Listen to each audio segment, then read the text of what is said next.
Legal. Gente, continuando, então, o nosso ciclo aí do primeiro Brainstorm Dinheiro Azul, que vai trazer para vocês aí a Calhandra, que ela, na verdade, dispensa apresentações, porque o propósito dela é o mesmo que o meu e, com certeza, é o mesmo que muitos de vocês têm aqui. É o quê? Entregar um conteúdo que é relevante para o nosso dia a dia, para a gente poder entender um pouco mais de investimentos, né, Calhandra? Como é que vai ser para 2016, enfim. Então, fiquem bem à vontade. Ideia, né? 45 minutos, 50 minutos, uma hora que você precisar para estender o conteúdo, mas se no meio do caminho a gente precisar interagir, fiquem à vontade, levanta a mão, tudo certo, senão lá no final, a Calhandra também está disponível para a gente tirar as dúvidas que se fizerem necessárias. Calhandra, seja bem-vinda. Obrigada. Bom dia, tudo bem com vocês? Eu quero primeiramente agradecer ao Cláudio pela oportunidade, né? Dizer que é uma satisfação poder estar aqui nesse momento com todos vocês. Tenho certeza que cada um deixou muitos compromissos para poder estar aqui e ouvir algumas coisas aqui que possam trazer conforto, trazer segurança e trazer mudanças para cada um de nós, né? Então, fico muito feliz de poder estar compartilhando um pouquinho daquilo que eu faço, do meu trabalho e do que eu já venho acompanhado para vocês. Então, vai ser um bate-papo bem informal. Tiverem alguma dúvida na hora, já podem pedir. Se vocês quiserem fazer algum questionamento, fiquem bem à vontade, tá? Estamos todos em casa. Então, quem eu sou, né? Quem é essa pessoa que está aqui para falar para você sobre investimentos? Eu sou Calhandra, tenho 1,53 m de altura, sangue tipo A negativo. Não é isso que ninguém quer saber, né? Mas é só para a gente descontrair um pouquinho. Bom, eu sou uma pessoa que sou exatamente isso que está aqui, para passar para vocês. Eu estou sempre buscando melhorar. Cada dia eu sei que não dá para fazer perfeito, mas a gente tenta sempre estar fazendo e buscando o melhor naquilo que a gente faz e cada dia dando um passo além. E eu adoro muito poder compartilhar aquilo que eu vou aprendendo e passando para vocês. Espero muito poder fazer isso hoje. Então, eu sou fundadora da Capitalize Consultoria e Soluções Financeiras. Eu atuo no mercado financeiro já fazem 8 anos. Apesar de ser um pouco mais nova, né? Já estou no mercado há um bom tempo. Comecei a minha carreira trabalhando em banco, trabalhei uma época no Banrisul, fiquei 3 anos no Sicredi, trabalhei numa outra agência também, que fazia um trabalho de assessoria, até que eu resolvi montar o meu próprio negócio, porque eu sempre tive esse espírito empreendedor. Então, há mais de 5 anos, eu montei a JKL, mas, no final do ano, eu mudei a minha posição para a Capitalize. Tenho certificação profissional Ambiba CPA 10, que é uma certificação de mercado para estar mais qualificada para estar atuando. Sou agente autônoma de investimentos cadastrada pela CVM. E eu estou me graduando agora, terminando o final do ano, em gestão financeira pela Universidade de Caxias do Sul. Então, para a gente poder falar de investimentos, né, eu sei que agora a gente acabou de ter um ótimo bate-papo com o Mauro a respeito do nosso cenário, não tem como a gente não falar do nosso panorama econômico, né? Uma coisa está atrelada na outra. Às vezes a gente pensa que não, né? Às vezes eu converso com amigos, eles não gostam de falar de política, política não, mas isso, infelizmente, está completamente atrelado no nosso dia a dia. Tudo que a gente vive vem disso. Tudo que a gente está...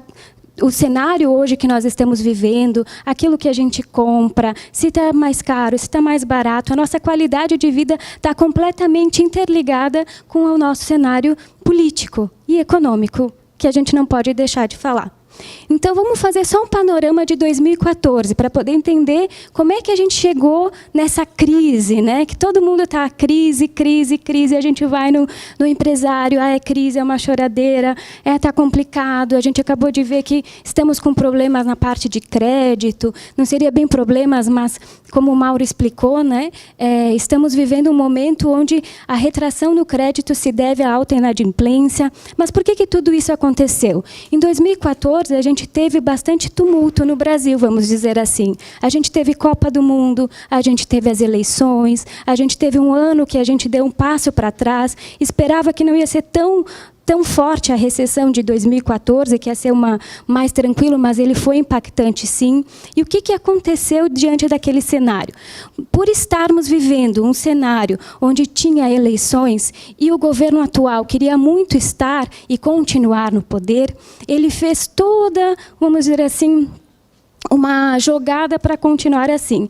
Não estou dizendo isso de opinião própria, isso é leitura, que eu faço bastante, o pessoal de mercado, todo mundo está enxergando isso, e a crise que se instala hoje é devido a isso, devido à má gestão que foi feita nos últimos anos, como até o Mauro comentou, né?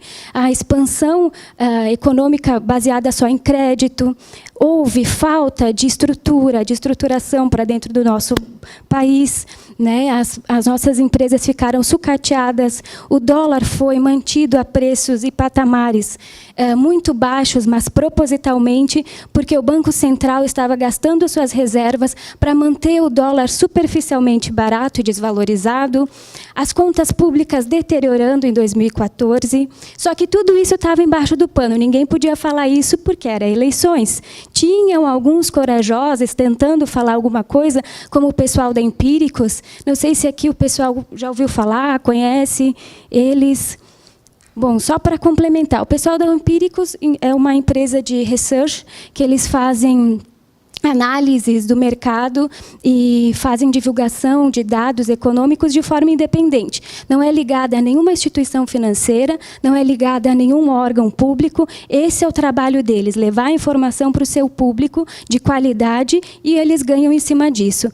Então, alguns corajosos tentaram colocar esse cenário e foram barrados. Então, o que aconteceu então, em cima de tudo isso? Ganharam as eleições. Como é que a gente estava em nível de inflação no ano em 2014? 5,58. Isso era dados de novembro. O acumulado de 2014 era 5,98 para a inflação. Dólar, no dia 20/11, exatamente um ano atrás, cotado a 2,54. Selic, 11,25. E o PIB, a projeção que tinha do PIB para o fechamento no final daquele ano era 0,16, e a gente acabou fechando negativo. Por que eu estou passando esses dados para vocês? Porque a gente precisa entender o que é toda essa crise e como é que a gente faz para surfar essa onda. Porque, apesar de a gente estar com um momento complicado, sempre existe o outro lado da moeda, né? Senão a gente não estaria aqui conversando sobre isso, sobre investimentos, como aproveitar as oportunidades que as crises também nos trazem. Esse cenário ele se agravou porque, quando o nosso governo atual ele recebeu então o título de ficar mais 4 anos, não tinha mais saída. Tudo isso que eu acabei de passar para vocês, a repressão existia, o nível de produtos hoje no Brasil, como energia elétrica, o petróleo, e vários outros itens, que eles eram mantidos em formas mais baixas para não deixar a inflação, que estava em 5,59, subir. Isso tudo foi feito de uma forma que mostrasse que o Brasil estava indo bem, quando, na verdade, a gente estava caminhando para um buraco um pouco maior. Então, o que aconteceu diante disso? Quando o governo assumiu, ele não tinha mais o que fazer. Ele tinha que tomar medidas para poder mudar essa situação, ou a gente estaria cada vez pior. Então, hoje, como que a gente está em 2015, com os mesmos dados? Inflação até agora, até novembro, acumulado de 9,93. Dólar cotado, fechamento de ontem, porque hoje a bolsa não abre, 3,73. Opa! Selic, 14,25. Projeção para fechamento do PIB esse ano de 13,10 negativo, e o agravamento da crise. Por que eu acredito hoje que essa crise está no seu auge? Porque, devido a todos esses fatores, o posicionamento, querendo ou não, da Dilma foi um bom posicionamento, porque ela foi contra tudo que ela disse que ela ia fazer.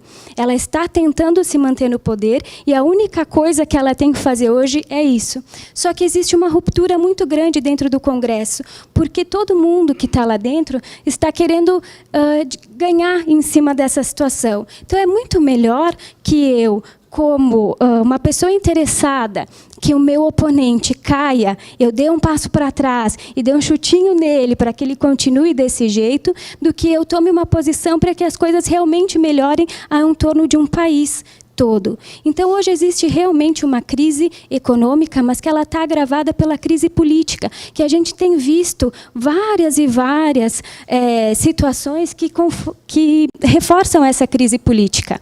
A Dilma hoje precisa e necessita de todas as formas que o ajuste fiscal que o Levi está comentando, que está querendo fazer, é um ajuste pesado, é um ajuste difícil, é um ajuste que ele realmente pesa no bolso do brasileiro, é necessário, porque é o remédio que precisa ser tomado. Então, hoje, está sendo um pouco distorcido o remédio com o problema.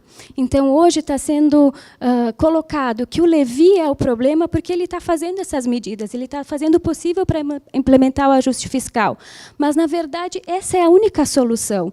A crise que a gente vive hoje, vamos dizer assim, que ela é uma crise de livro-texto econômico. O que precisa ser feito para a gente sair dela é muito simples. A gente precisa apertar o cinto, parar de gastar. De 2004 até agora, o Brasil inchou. A parte do Estado do Brasil aumentou muito os seus gastos. A gente teve aumento de ministérios, a gente teve aumento de gastos públicos. Tivemos muitos desvios, né? Fora outras coisas, má gestão. O que isso acontece? É como nós. Se a gente recebe um salário, né, e a gente gasta muito mais do que a gente pode, uma hora isso vai dar problema. Isso não vai se sustentar para sempre. E é o que está acontecendo hoje com o Brasil. A arrecadação precisa aumentar, porque os gastos de 2004 até hoje do governo cresceram muito.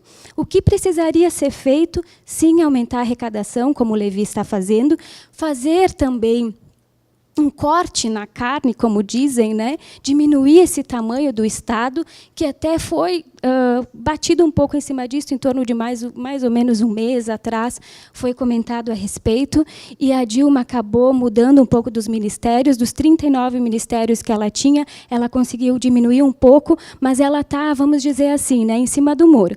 Se ficar, o bicho pega, se correr, o bicho come. Está complicado, porque ela precisa de aliados que ela não consegue ter devido a essa situação. Então, o que está acontecendo hoje? A Dilma está vendo isso.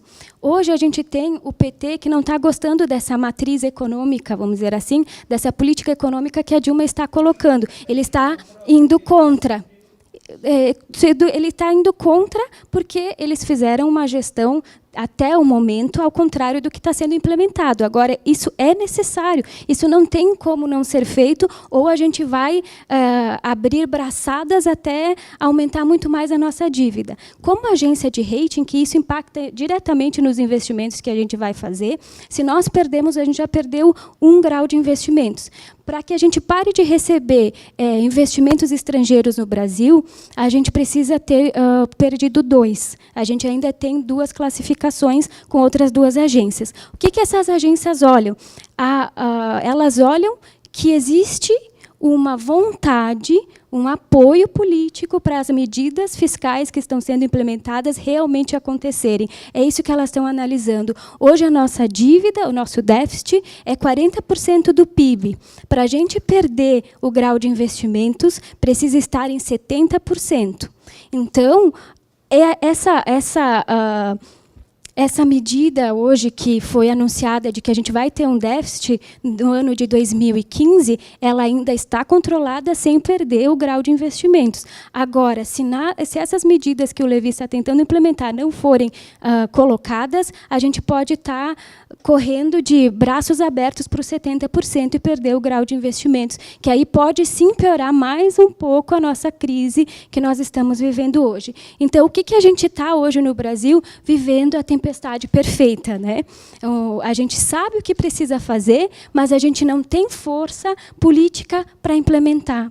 Então, isso acaba nos prejudicando no dia a dia. A gente vê a inflação, os preços subindo, a gente vê uma deterioração desses dados econômicos. Só que o que acontece? A crise ela é mais ou menos quando a gente faz declaração de amor, né? Até tinha comentado para o Renan antes, que a gente faz juras de amor para ser eterno, né? Então tem aquela música que diz: seja eterno enquanto dure. Então, enquanto uma crise está durando, enquanto ela está acontecendo, parece que ela vai durar para sempre, que ela nunca vai passar, que a gente vai ficar nisso e isso aqui vai ser a nossa vida daqui adiante e não tem um fim, uma luz no fim do túnel. Mas isso não é verdade. Hoje existem alguns sinais, ainda muito baixo, ainda muito de leve, ainda devagar, caminhando, que isso pode mudar um pouco agora nos próximos meses. Uma das grandes mudanças que a gente pode ver é o PSDB rompendo com o Cunha, que era o principal apoiador do impeachment a Dilma.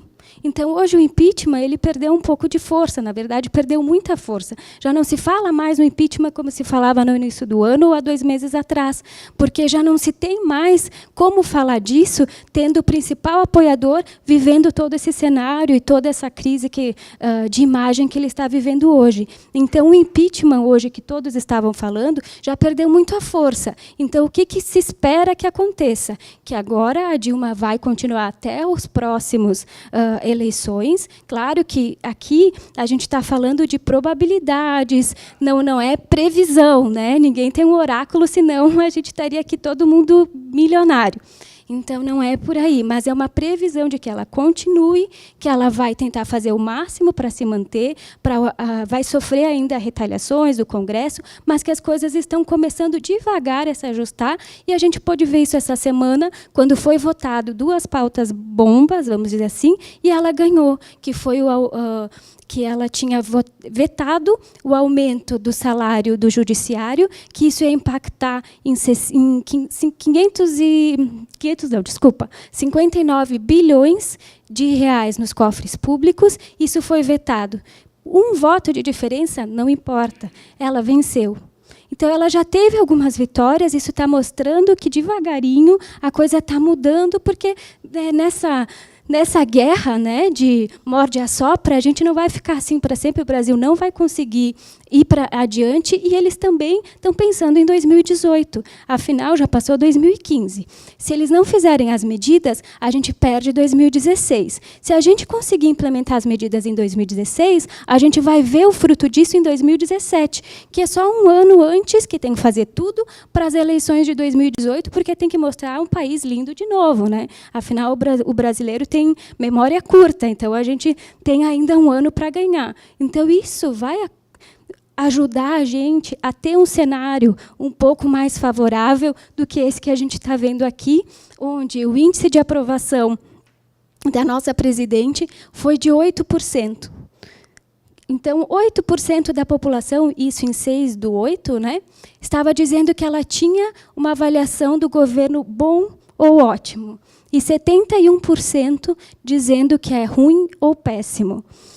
Esse dado, para vocês terem uma ideia, esses 8% de aprovação é menor do que a inflação que a gente vive hoje. E esse tipo de dado só acontece em países com economias 1000 vezes piores do que a gente vive hoje no Brasil. A Venezuela é um exemplo muito bom para se comentar isso. Tem esse índice de rejeição, mas alguém consegue viver na Venezuela? Existe economia lá? Não existe nada lá. Então, a gente está, sim, com um momento de crise política, insegurança, desconfiança, todo mundo está com medo, segurando, mas existe uma luz no fim do túnel que, aos pouquinhos, está começando a se mostrar um pouco melhor. Então, quais as expectativas para 2016? Isso aqui é dado do relatório Focus, até o Mauro mostrou antes um pouquinho, para o ano que vem. Então, o que é o relatório Focus? É um relatório do Banco Central que pega diversos analistas do mercado, economistas, para fazer esse relatório aqui. Então, eles estão tentando, né, manter a inflação no teto da meta de 6,5%. O dólar, eles estimam para fechar o ano em 4,20. Selic em 13,25% e um PIB negativo de 2%. O que isso interfere nos meus investimentos? Primeiro, inflação. Né? A inflação corrói qualquer investimento. Então, hoje, a poupança, do jeito que a gente está, quem tem poupança hoje está perdendo dinheiro. Aí vai me dizer, mas como perdendo dinheiro se eu vou lá e todo dia no meu extrato aparece que eu tenho um resultado positivo, que cresceu? O poder de compra do brasileiro hoje diminuiu, porque se eu tinha R$10, R$100 e comprava 5 itens, com a inflação hoje, naqueles R$ 9,93, em vez de 5 eu compro 3. E a poupança não consegue me repor esse poder de compra, que é isso que os investimentos que a gente faz têm que fazer. Eles têm que repor esse poder de compra, que é perdido por uma inflação alta, e render mais. Isso é que é um bom investimento. O dólar a 4,20, ele também interfere, porque ele acaba prejudicando um pouco,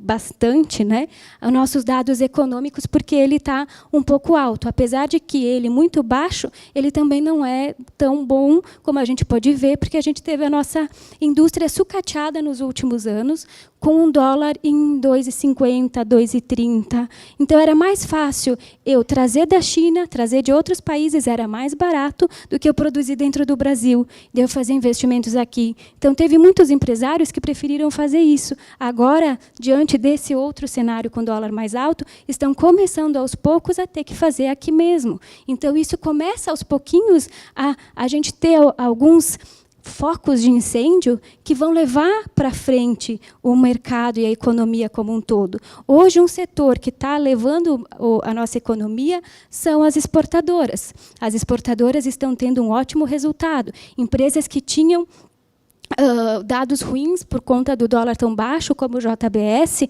por exemplo, tiveram seu caixa reposto somente pela valorização cambial.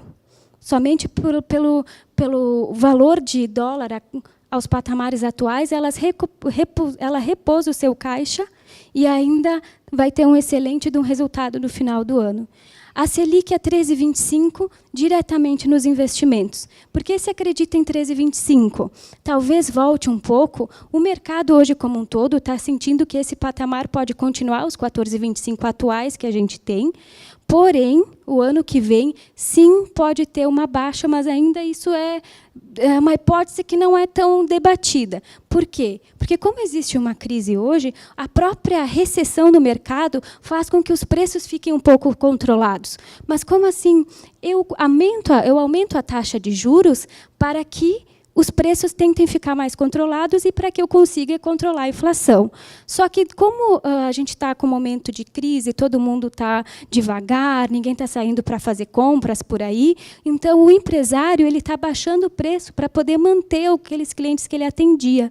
Então, essa atitude do empresário já faz, por si só, com que a inflação fique um pouco mais controlada, porque o consumo está diminuindo, querendo ou não, por conta da crise. E o PIB, infelizmente, a 2%, a gente ainda só vai poder ver melhoras mais adiante. Mas, então, o que isso, tudo que a gente falou, pode influenciar nos meus investimentos e como que eu posso aproveitar, então, como tu comentou, Edson, essa situação econômica? Bom, primeiro, juros altos, hora de ganhar em renda fixa. Então, como que eu faço para ganhar em renda fixa? Hoje, o Brasil é o 14º maior país com taxas de juros altas. É o 14º. Vamos ver para quem que ele perde. O Brasil está perdendo para a Ucrânia, que tem uma taxa de juros de 27, Belarus, 25, Malawi, 25, Argentina, 23, Gâmbia, 23, Gana, 22, Irã, 21. São ótimos países, né? Ninguém vai querer investir num país como o Irã, por exemplo. Ninguém vai querer colocar o seu dinheiro lá, né? E assim, Afeganistão, então. E quem tem as taxas um pouco menores que o Brasil? Cazaquistão, Quênia, Angola, Serra Leoa, Etiópia, Mali e Sudão. Ótimos países também para a gente colocar o nosso dinheiro, né? Então, o que acontece? O Brasil, hoje, ele deixou de estar entre os grandes players do mercado mundial, que são grandes fundos que detêm o maior dinheiro, vamos dizer assim, que que circula dentro do mundo todo, que são os Global Funds. O que acontece? Por que a gente está perdendo hoje para países como o México, Índia e outros países que eles estão preferindo investir? Por conta dessa crise política que a gente está vivendo hoje, isso gera uma incerteza, então os investidores passam a não vir tanto para o Brasil. Porém, eles já estão olhando para nós com outros olhos. Opa. Ali. Já estão olhando para nós com outros olhos. Mas vamos comparar, então, um pouquinho o Brasil com países que realmente, né, a gente poderia estar investindo nossos recursos. Hoje, os Estados Unidos estão com uma taxa de juros de 0,25. Na verdade, está entre 0 e 0,25 e se espera que aumente até o final do ano. China, 4,60, Japão, 0, Alemanha, 0,05, França, o mesmo, e Índia, 7,25. Ou seja, o Brasil, hoje, ele é uma ótima oportunidade para que venham investir aqui. Só que a nossa crise política está deixando os investidores de fora fazer um aporte maior. Todavia, nós, brasileiros, que temos acesso, que estamos aqui, podemos aproveitar essas ótimas taxas de juros, porque elas estão nos propiciando um momento de ganhar muito facilmente, sem fazer muito esforço. Então, agora vocês vão dizer, mas então, qual o melhor investimento para 2016? É a pergunta de R$1 milhão, né? Todo mundo diz, qual é o melhor investimento? Posso perguntar, R$1 milhão. Bom, primeira consideração, o melhor investimento é aquele que cabe dentro dos seus sonhos, dos seus objetivos, do seu perfil de risco. Por que eu digo isso e gosto de frisar isso? Porque, de repente, você vai encontrar diversas opções no mercado para lhe pagar ótimas taxas de juros, mas que você não tem um bom perfil para estar com aquele tipo de investimento. Você não gosta de risco, você não gosta de aceitar perdas eventuais, você não gosta de fazer investimentos fora do banco. Então, talvez você não tenha o perfil... Opa, desculpa. Você não tem o perfil indicado para fazer um investimento que tenha uma rentabilidade maior. Ou ele não cabe dentro dos seus sonhos. Porque, de repente, existe uma ótima taxa de juros, mas ela precisa que fique parada por 2 anos, 1 ano e meio, 3 anos, talvez. Então, o melhor investimento sempre vai partir do pressuposto do seu perfil de risco e se ele cabe dentro daquilo que você quer. É a primeira coisa que a gente tem que deixar claro, porque nem sempre aquilo que é bom para o vizinho é bom para mim. Né? Então, às vezes, a gente não bate papo, chega com alguém conversando, eu estou ganhando 18% ao ano, eu estou ganhando 15%, eu estou fazendo isso, eu estou fazendo aquilo, mas e aí eu fico pensando, nossa, mas eu não estou ganhando quase nada, Cláudia, o que eu tenho que fazer? Mas eu não posso me dar, às vezes, alguns luxos que essa outra pessoa está fazendo. Eu não quero correr um risco, eu não quero ir para um fundo multimercado que me permita ter uma rentabilidade um pouco mais agressiva. Então, eu não posso fazer esse tipo de comparação se essa pessoa não tem o mesmo perfil que eu. Agora, se ela tem o mesmo perfil, se ela tem assim, alguns critérios que se encaixam, aí sim serve para comparação. Então, eu trouxe aqui um dos investimentos que hoje está sendo falado muito, que são os títulos públicos, tá? Que ele se encaixa para muitos perfis, que ele é fácil, que ele é seguro, que você pode encontrar dentro dos bancos, que você pode encontrar fora, nas corretoras, que você pode fazer uma compra até direta nos títulos públicos. Então, hoje, tá, a gente tem 3 tipos de títulos públicos que a gente pode estar negociando, que são os indexados ao IPCA, que é a inflação, os pré-fixados e o indexado à taxa Selic. Então, aqui do ladinho, eu só queria colocar para vocês, é o vencimento dessas aplicações, e aqui é a taxa para quem a gente tem que olhar quando vai fazer a compra. Essa aqui é a taxa de venda, quando eu quiser me desfazer dos meus investimentos. Vamos dizer que eu tenha comprado aqui o IPCA 2019 e eu quero ver quanto está sendo pago na venda para eu me desfazer, eu vou olhar desse lado. Então, para nós, vamos dizer que nós estamos entrando nesse investimento agora. Quanto que eu receberia por esse tipo de aplicação? Você receberia o IPCA, a inflação, que nós vimos que está 9,93, mais esses aqui conforme o vencimento. Então, a gente tem aqui um vencimento para 2019, que está pagando R$ 6,73. Então, o que é essa aplicação, só para vocês entenderem um pouquinho melhor? Isso aqui é o meu ganho real. Né? Eu falei antes do exemplo da poupança. Hoje, quem está na poupança está perdendo o poder de compra, porque a poupança não está conseguindo bater os 9,93 da inflação. Porém, esse tipo de título, hoje, quem investiu, está, porque ele paga todo o IPCA e ainda mais um prêmio de R$ 6,73. Para quem que é esse tipo de investimento? Principalmente para quem pode levar até o final. Tá? Porque, se eu não levar até o final, tá, a minha aplicação até dia 15/5/2019, eu posso sofrer algum viés no mercado se eu quiser me desfazer desse título antes. Porque, como vocês podem ver aqui, ele tem um preço de compra e um preço de venda. Isso se altera de acordo com o cenário do mercado, porque ele é indexado ao IPCA. Então, ele é indicado com um pouco mais de longo prazo. Quando for fazer esse tipo de investimento, tem que cuidar o vencimento, tanto do indexado ao IPCA, quanto os pré-fixados. O que acontece se eu fizer um título pré-fixado? O que é um título pré-fixado? Um título pré-fixado é eu saber que hoje eu vou comprar esse investimento e que ele vai me gerar 15,36% de rentabilidade ao ano. Então, se eu ficar com esse investimento até 2018, é isso que ele vai me rentabilizar. É pré-fixado. Mas e se a Selic, que hoje está 14,25, for para 16? Eu vou ganhar os 15,36. E se ela for para 8,25, como já aconteceu, eu vou ganhar os 15,36. Qual é o risco dessa aplicação?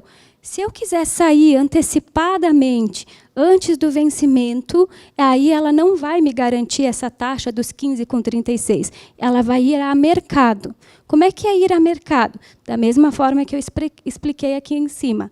Preço unitário. O preço unitário para compra está R$ 741 para comprar um título. E para venda, R$ 740. Então, eu estaria comprando, vamos dizer, nesse caso, mais caro e vendendo mais barato, se eu fosse sair antecipadamente. Vou tentar explicar de forma mais simples, é um pouquinho mais complexo no dia a dia, mas daí, tendo dúvidas, a gente senta, explica realmente como é que funciona. Mas esse é o risco. Qual é o risco? Por que pode estar mais baixo na hora que eu for vender? Como eu contratei a 15,36, o preço unitário ele varia de acordo com dois fatores. Se a taxa de juros subir, se a Selic continuar subindo, esse preço unitário vai cair. Se a taxa de juros ela cair, então, se os 14,25 eles caírem, esse preço unitário sobe. Então, o meu risco é: comprei esse título e, daí, um ano depois, a Selic está R$ 16,00 e eu preciso vender ele antecipadamente. Bem provavelmente que eu vou ter um prejuízo, porque o meu preço unitário vai ter diminuído. Então, sim. Fixados do Tesouro, quais são os tempos? O mínimo é 2 anos? Está aqui, ó, eu peguei atualizado ontem. São esses dois que estão sendo negociados. Então, 1º de janeiro de 2018 e 1º de janeiro de 2021. Isso aí, da data da... esse aqui um pouquinho menos, e esse sim, vai um pouco mais. Esses atuais do Tesouro teu, hoje, que estão rendendo mais, isso? Que estão rendendo, exatamente.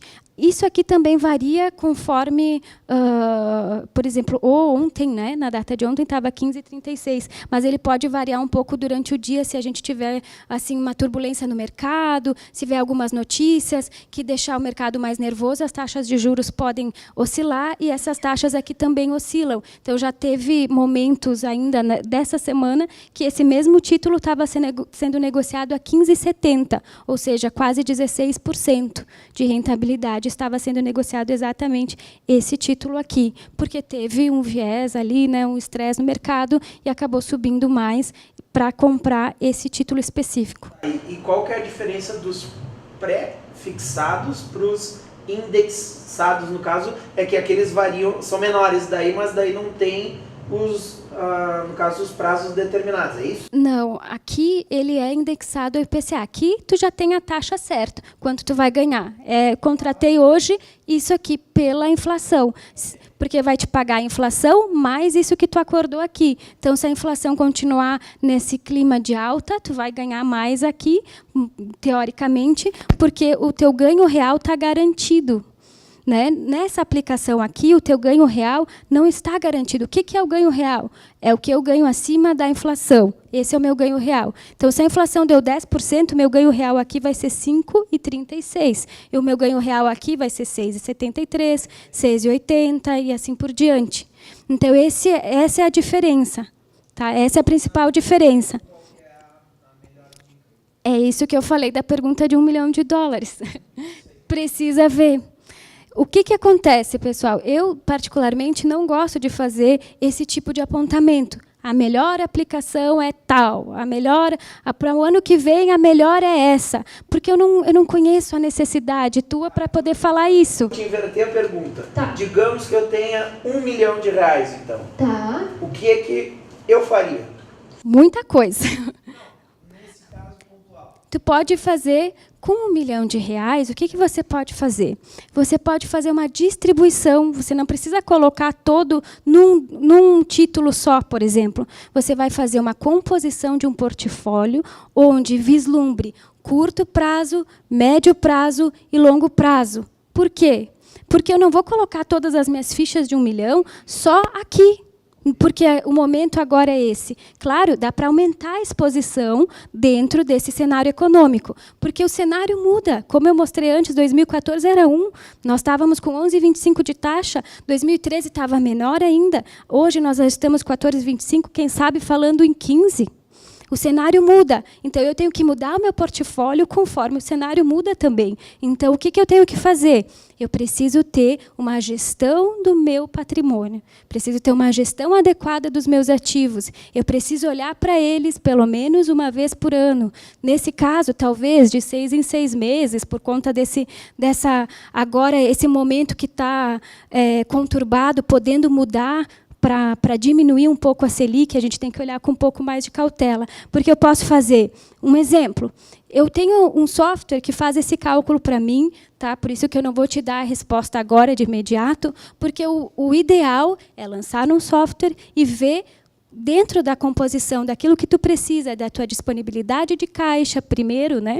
Quanto desse 1 milhão que eu vou usar o ano que vem? De repente, tu quer comprar um imóvel de $500 mil, e aí eu vou colocar, por exemplo, num pré-fixado que tem a correr o risco de talvez sofrer um viés o ano que vem. Qualquer pessoa que faça investimentos aqui, faça investimentos no Tesouro, vai ganhar a mesma coisa. Ninguém vai ganhar mais ou vai ganhar menos. Vai seguir aqui uma tabela, né? Agora eu trouxe aqui outras opções, tá? LCI, LCA e o CDB. A LCI e a LCA, esse ano, teve um falatório que ela ia ser taxada porque ela é livre de imposto de renda. Né? Todo ganho auferido nesse tipo de investimento aqui, você não paga R$1 de imposto de renda. Nos outros que nós estávamos olhando, paga o imposto de renda. O que é o imposto de renda? É o imposto que é cobrado sobre o ganho auferido. Se eu apliquei R$10 mil e tive um ganho de 1.000, eu vou pagar o imposto sobre os 1.000.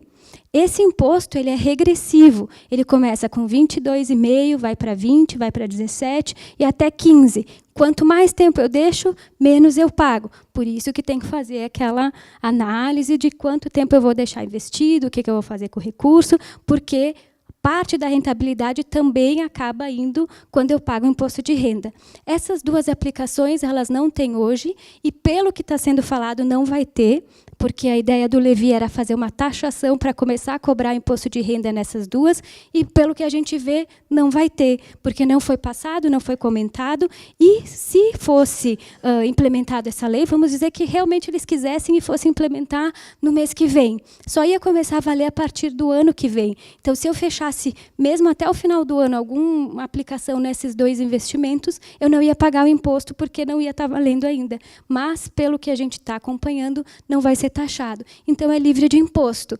Hoje, essas duas aplicações, elas pagam um percentual do CDI.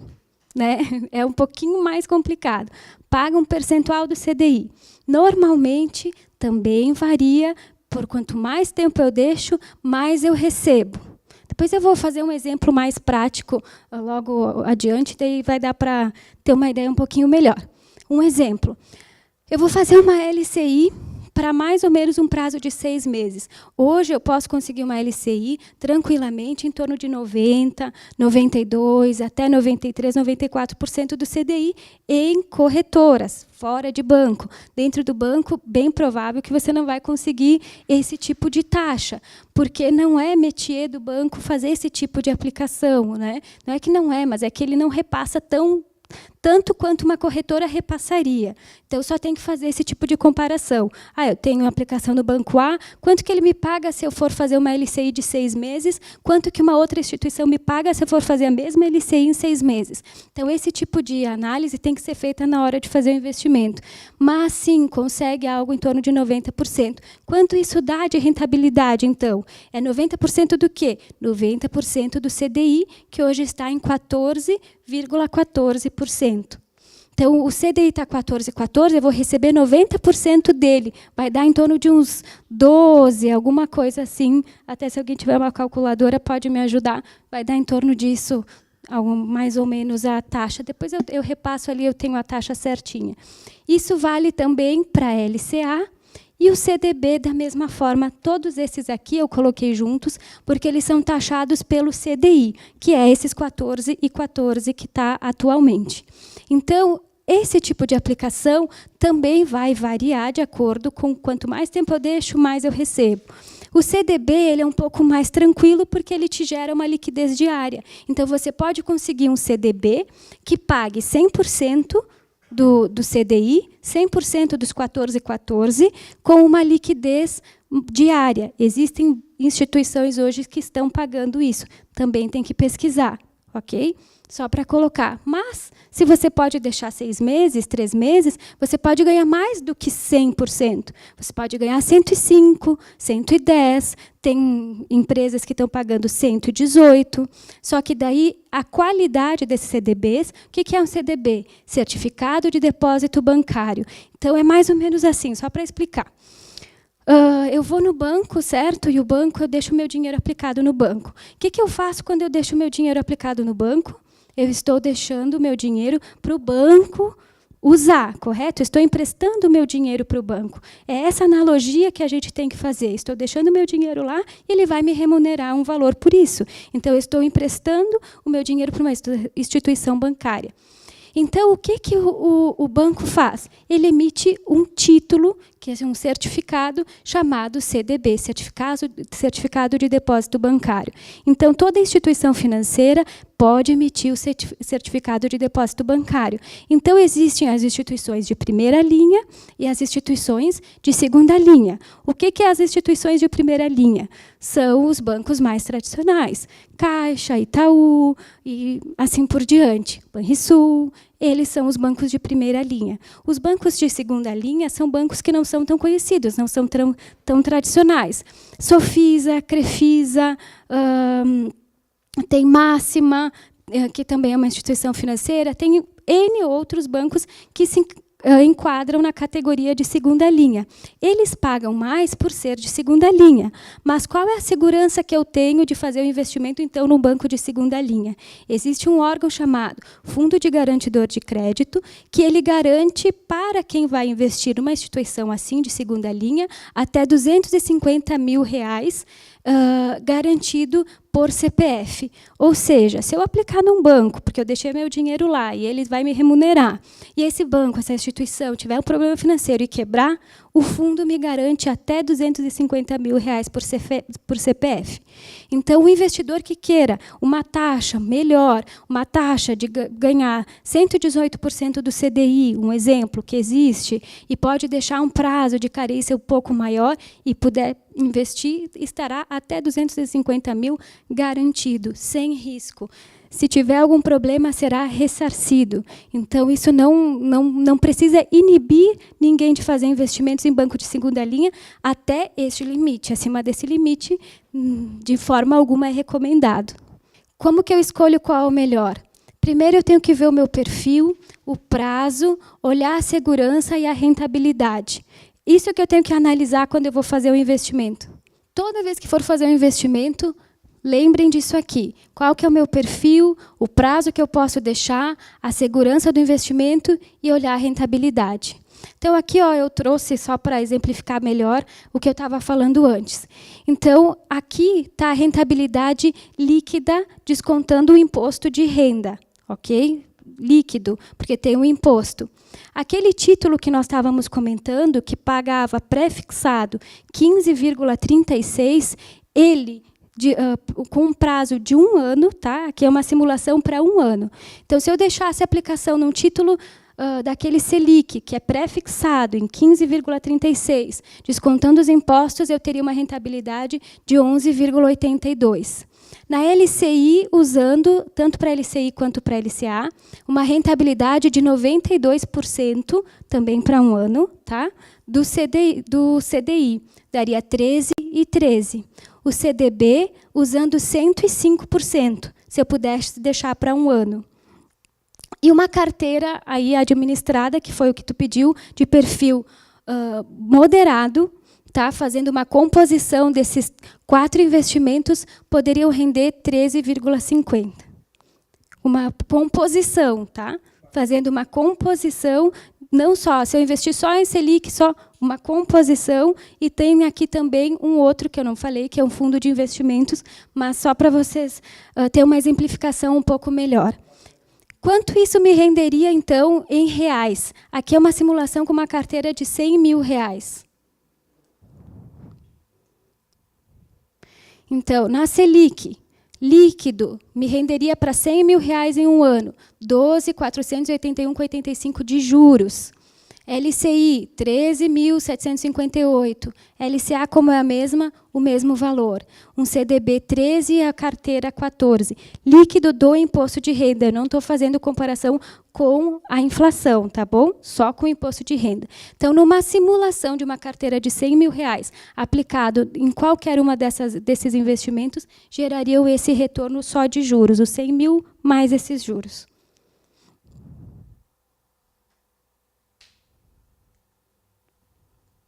Estou, acho que, impaciente, daí eu vou, ele vem, ele vai. Bom, e Bolsa de Valores? Eu não poderia deixar de falar, porque tem muitas pessoas também me pedindo a respeito da Bolsa. Ontem ela fechou em alta, de 1,48 a 48 mil pontos. Aqui tem um indicador que eu queria colocar para vocês, que é como ela se comportou no dia, quanto que ela se comportou na semana, quanto que ela se comportou no mês e como que ela está em 2015. 3,74 negativo devido a essa semana ótima que teve. Por que eu quis falar da Bolsa? Não só por falar em investir na Bolsa de Valores, mas a Bolsa ela é um termômetro de qualquer país. Por quê? Porque as principais empresas de um país elas estão com seu capital aberto para investir dentro da Bolsa Brasileira, no caso do Brasil, estão abertas, como Vale, Itaú, bancos, Klabin, tem mais de 300 empresas hoje, grandes, de grande porte, que têm o seu capital aberto, que a gente pode fazer investimentos diretamente nessas empresas. Então, por que o Ibovespa é um termômetro do que a gente está sentindo diretamente, do que os investidores sentem, do que o mercado sente, do que essa crise toda está repercutindo? Porque diretamente existem pessoas investindo nessas empresas que são as empresas que levam o Brasil para frente. A gente tem que ficar de olho nessas empresas, a gente tem que olhar o balanço, elas têm que fazer a divulgação por estarem na Bolsa. E, diante de tudo que a gente falou, da crise que a gente está vivendo, que a gente está sentindo, a Bolsa ela está apenas 3,74% negativa. Com a crise lá de 2008, nos Estados Unidos, o subprime, que teve, a Bolsa caiu mais de 40%, 50% em 1 ano, onde teve realmente crise. No Brasil, está tendo crise? Está tendo crise, mas o termômetro que a gente pode ver de imediato, está mostrando que os investidores não estão vendo isso como um dado tão ruim assim para o Brasil, porque senão a gente estaria muito pior do que 3,74%. Então, são esses sinais que eu comentei para vocês que permitem que a gente veja que o panorama do Brasil não é tão ruim como a gente está vivendo. É que o que acontece? A gente demora um pouco mais de tempo para sentir os efeitos na nossa vida, no nosso dia a dia, e a Bolsa ela sempre antecipa os acontecimentos. Ela nunca vai esperar que a crise passe para subir. Quando a crise passou, a Bolsa já subiu. Quando a crise passou, quando a gente começar a ver sinais de que a coisa está melhorando, ela já vai ter ido embora. Vai surfar nela, quem quiser pegar a onda de alta, vai, mas vai pegar mais cara do que quem tiver de olho agora. Por isso que é bom a gente olhar esse tipo de índice, mesmo que a gente não invista, para sentir qual é a real sentimento que os investidores estão tendo do nosso país. Então, só para passar aqui, esse é o fluxo estrangeiro que entrou de recursos dentro da Bolsa de Valores. O que é isso? Esse ano, a gente tem um saldo também atualizado de 20, aqui do dia 11, 20 bilhões, 225 milhões de reais que entraram dentro da Bolsa brasileira. Hoje, os estrangeiros representam 55% de toda a movimentação feita dentro da Bolsa. O que isso significa? A gente teve meses que eles entraram muito mais forte, meses que eles saíram, e eles estão se reposicionando. Isso significa que a nossa bolsa hoje ela está muito barata. Em termos, como o dólar subiu, a gente ficou de graça, porque os nossos múltiplos, se a gente pegar o gráfico do Ibovespa e transformar ele em dolarizado, a gente está trabalhando nos mesmos níveis de 2008. A Vale e a Petro estão trabalhando em níveis de 2007, 2005. Empresas que, tirando a Petrobras, mas outras empresas como Itaú, Bradesco e tantas outras, que todo esse tempo cresceram, tiveram mais margem, mais lucro, ampliaram a sua base de clientes, tiveram resultado positivo. Como é que o valor da empresa delas hoje está pior do que estava em 2008, no auge da crise?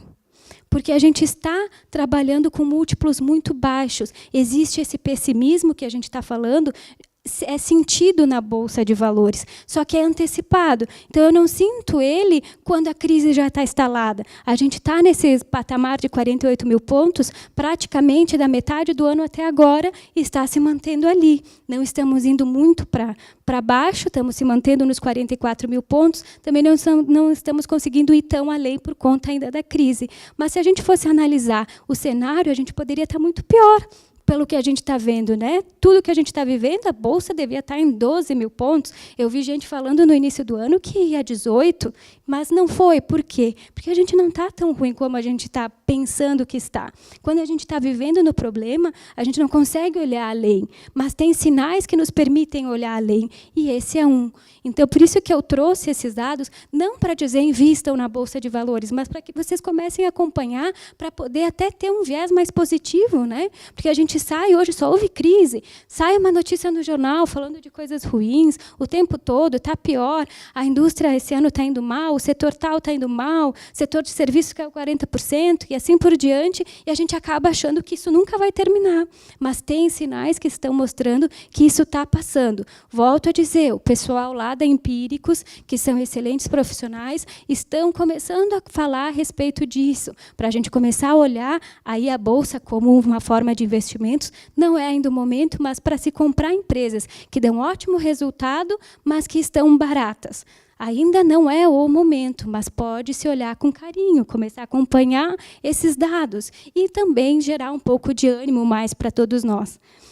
Então, aqui, rapidamente, só para já ir finalizando, esse é o gráfico do Ibovespa, mais reduzido. Esse aqui são as movimentações que ele teve desde 2010 até 2015, de 10/11. Esse gráfico é do 10/11, não tem essa última semana agora que passou.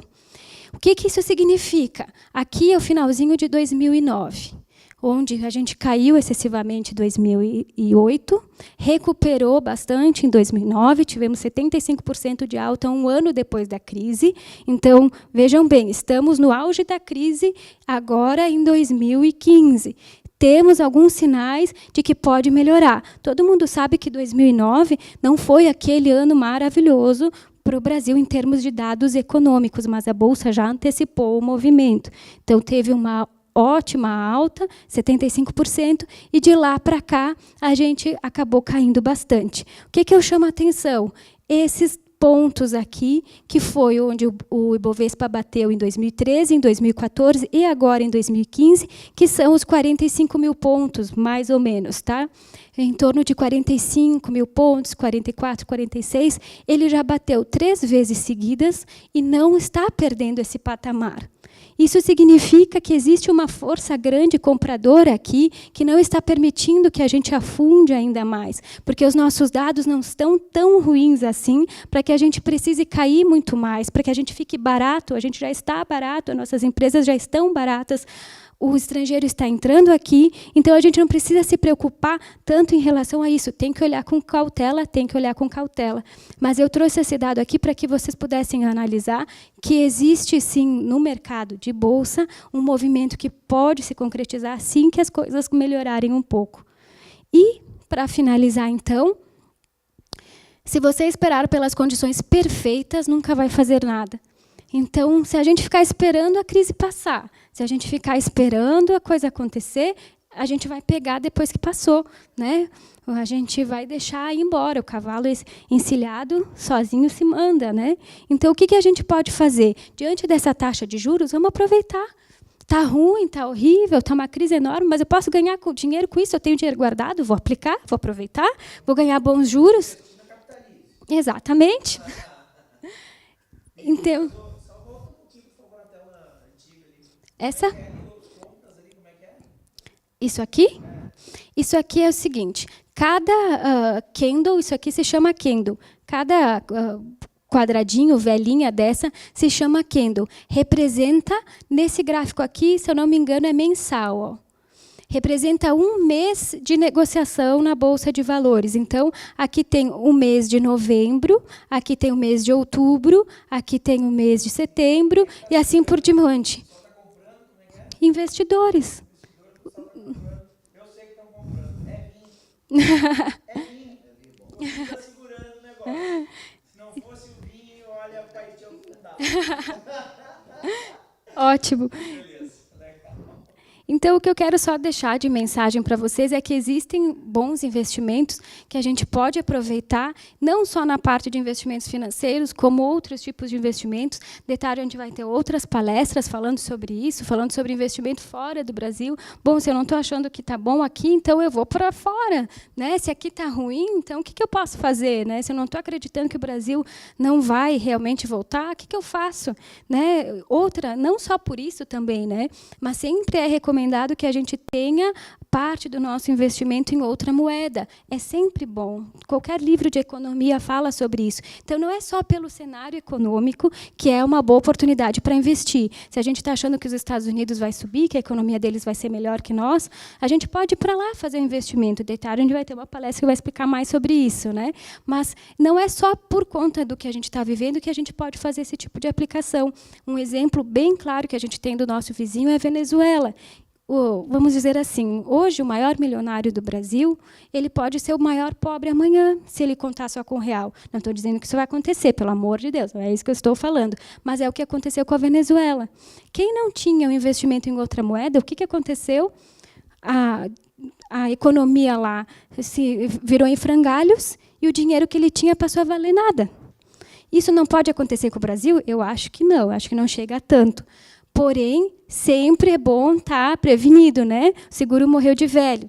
Então, pode ser pensado em ter isso, porque, de repente, hoje, a gente tem muitas posses, muitas coisas aqui no Brasil, mas esquece de fazer alguma coisa além que pode nos gerar segurança. E tem N outros casos que eu poderia comentar com vocês. Tem uma pessoa do mercado que conta a história da família dele, que quando aconteceu Quando aconteceu o problema na Alemanha contra os judeus, a família dele era judia, e veio para o Brasil e só conseguiu vir porque eles tinham ouro. Foi a única coisa que eles conseguiram fazer para poder vir para cá. O resto, eles eram de família muito rica lá, eles tinham posses, eram médicos, só que eles tiveram que abandonar tudo e a única coisa que eles conseguiram levar foi um pouco de roupa e conseguiram negociar a vinda para cá com o ouro que eles tinham. Então, isso é um hedge, é uma proteção. A gente pode fazer isso hoje de várias formas, e uma delas é ter uma proteção numa outra moeda. Então, a gente não precisa realmente esperar o cenário perfeito para fazer acontecer. A gente pode fazer agora. Tem muitas oportunidades que estão batendo na porta de várias pessoas, de juros, de outras maneiras, que a gente pode aproveitar. A gente não precisa esperar a coisa melhorar para fazer alguma coisa.